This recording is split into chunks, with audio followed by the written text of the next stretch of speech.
দর্শক, রেওয়াজ অনুযায়ী দেখলে ইসরায়েল এমন একটি শক্তিশালী সত্তা যা চাইলে প্রায় সব কিছুই অর্জন করতে পারে, কিন্তু বাস্তবতা এখন বদলে যাচ্ছে। দর্শক, এখন আমি আপনাদের সামনে একটি বিশেষ প্রতিবেদন তুলে ধরেছি, যেটা পরিষ্কার ইশারা করছে যে নেতানিয়াহুর শেষ সময় ঘনিয়ে এসেছে। আজ হোক বা কাল তার দিন গোনা হয়ে গেছে।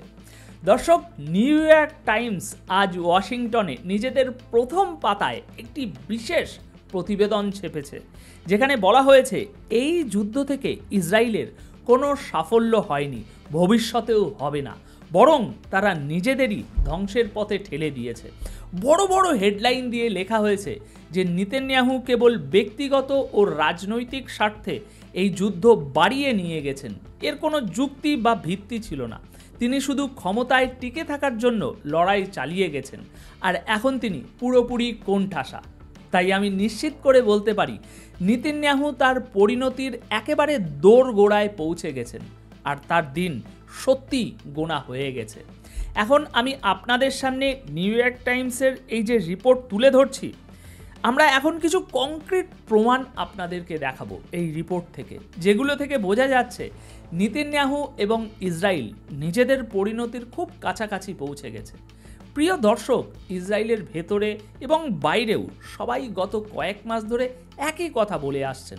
আমরা আপনাদের সামনে ইসরায়েলের ভেতর থেকে অনেক রিপোর্ট তুলে ধরেছি, পশ্চিমা দেশগুলো থেকেও অনেক রিপোর্ট দেখিয়েছি। সেখানে ইসরায়েলেরই ইতিহাসবিদ, থিঙ্ক ট্যাঙ্ক বিশেষজ্ঞরা বসে আলোচনা করছেন। তারা বলছেন যে ভাই, এই যুদ্ধ ইসরায়েলের জন্য একেবারেই উপযুক্ত নয়, শুটই করে না।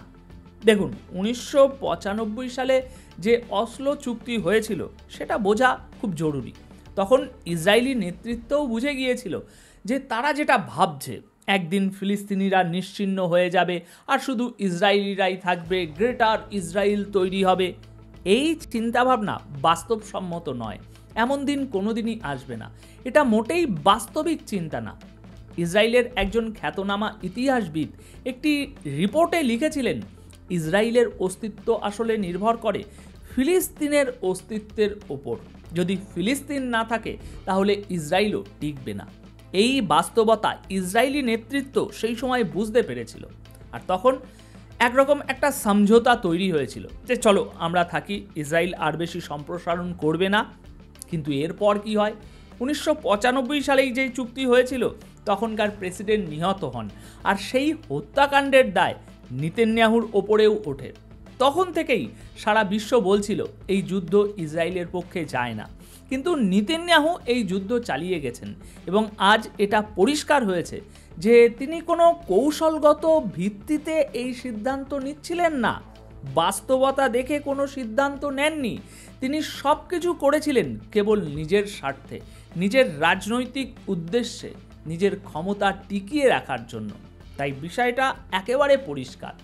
আপনি যদি ইতিহাসের সবচেয়ে বড় গণহত্যার মতো একটা ঘটনা চালিয়ে যান আর সেটার বাস্তবতা না বোঝেন, তাহলে তার পরিণতি তো আসবেই, অবশ্যই আসবে, এবং সেটার প্রভাব অনেক বড়। আগামী দিনে ইসরায়েলিরা আরও ভালোভাবে বুঝতে পারবে যে তাদের সঙ্গে কি হয়ে গিয়েছে। ইসরায়েল যে উদ্দেশ্য নিয়ে এই যুদ্ধ শুরু করেছিল, সেগুলো কোনোটাই পূরণ হওয়ার মতো নয়, কারণ ফিলিস্তিনিদের নিশ্চিহ্ন করা সম্ভব নয়। দর্শক, নিউ ইয়র্ক টাইমস তাদের প্রথম পাতায় এই বিশেষ প্রতিবেদন ছেপেছে।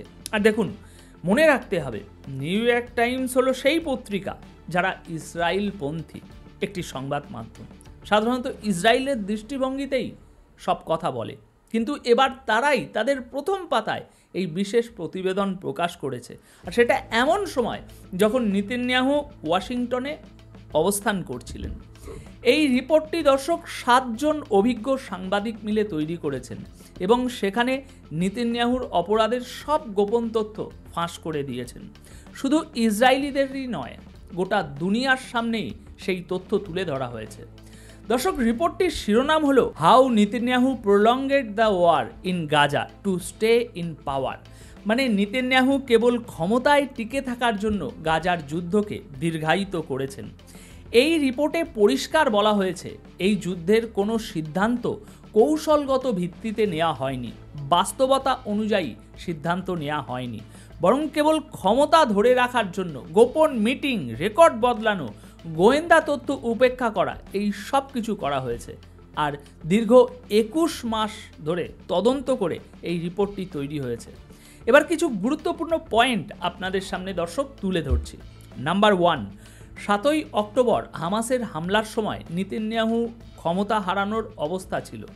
নাম্বার 2, যুদ্ধ থেমে গেলে তার সরকার পড়ে যেত, কারণ তখন ইসরায়েলের ভেতরে তার বিরুদ্ধে ক্ষোভ চরমে উঠছিল, আর যুদ্ধ চলার কারণে সেই ক্ষোভ চাপা পড়ে যায়। তাই নেতানিয়াহু ইচ্ছা করেই যুদ্ধ চালিয়ে যেতে চেয়েছেন, যেন তার সরকার টিকে থাকে। তো দর্শক, এই হলো বাস্তব চিত্র। নেতানিয়াহু যুদ্ধ থামাতে চাননি, কারণ তিনি জানতেন যুদ্ধ থামলেই তার সরকার যাবে। তাই সব কিছু করেছেন কেবল নিজের ক্ষমতা বাঁচাতে। দর্শক, এখানে নিউ ইয়র্ক টাইমস বলছে যে আমাদের এই তদন্ত রিপোর্ট এক প্রকার চার্জশিট নেতানিয়াহুর বিরুদ্ধে। আমাদের অনুসন্ধানে আমরা যেটা পেয়েছি সেটা হলো নেতানিয়াহু ইচ্ছাকৃতভাবে যুদ্ধবিরতির আলোচনা পিছিয়ে দিয়েছেন। তিনি যুদ্ধবিরতির আলোচনাকে টেনে নিয়ে গেছেন শুধুমাত্র তার রাজনৈতিক জোট সরকার যেন ভেঙে না পড়ে, সেই উদ্দেশ্যে।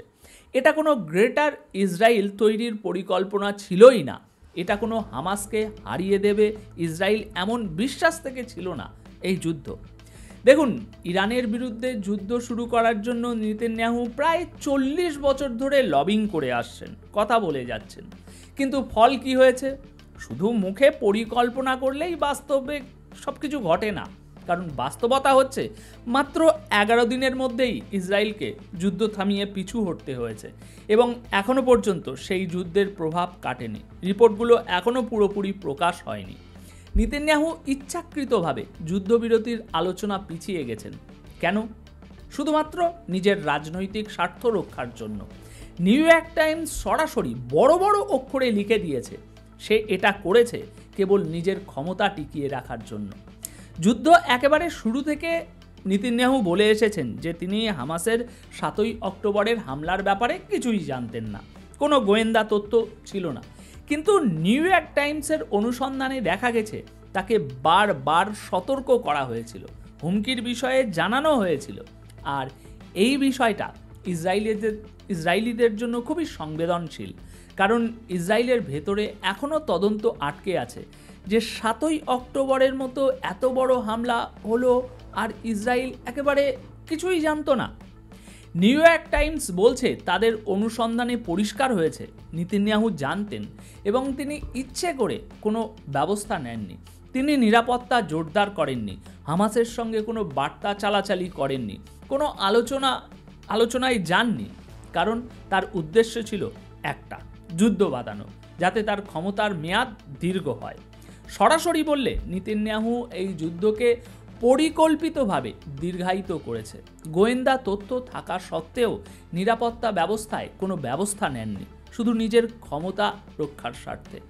নেতানিয়াহুর সবচেয়ে বড় ভয় ছিল তার রাজনৈতিক জোট ভেঙে পড়বে। সে গাজা যুদ্ধের পরবর্তী সময়ের জন্য কোনো পরিষ্কার পরিকল্পনাই দেননি। মানে যুদ্ধ তো একদিন থামবে, কিয়ামত পর্যন্ত তো আর চলবে না, কিন্তু তারপর কি হবে? গাজায় কিভাবে প্রশাসন চলবে? সেই যুদ্ধ পরবর্তী সময়ে কি পরিস্থিতি থাকবে তা নিয়ে তার কোনো পরিষ্কার পরিকল্পনা ছিল না। আর এই অনিশ্চিত অবস্থা সৃষ্টি করেই সে একটি উদ্দেশ্যহীন যুদ্ধ চালিয়ে গেছে। এটি এমন একটা যুদ্ধ যার কোনো লক্ষ্যই ছিল না।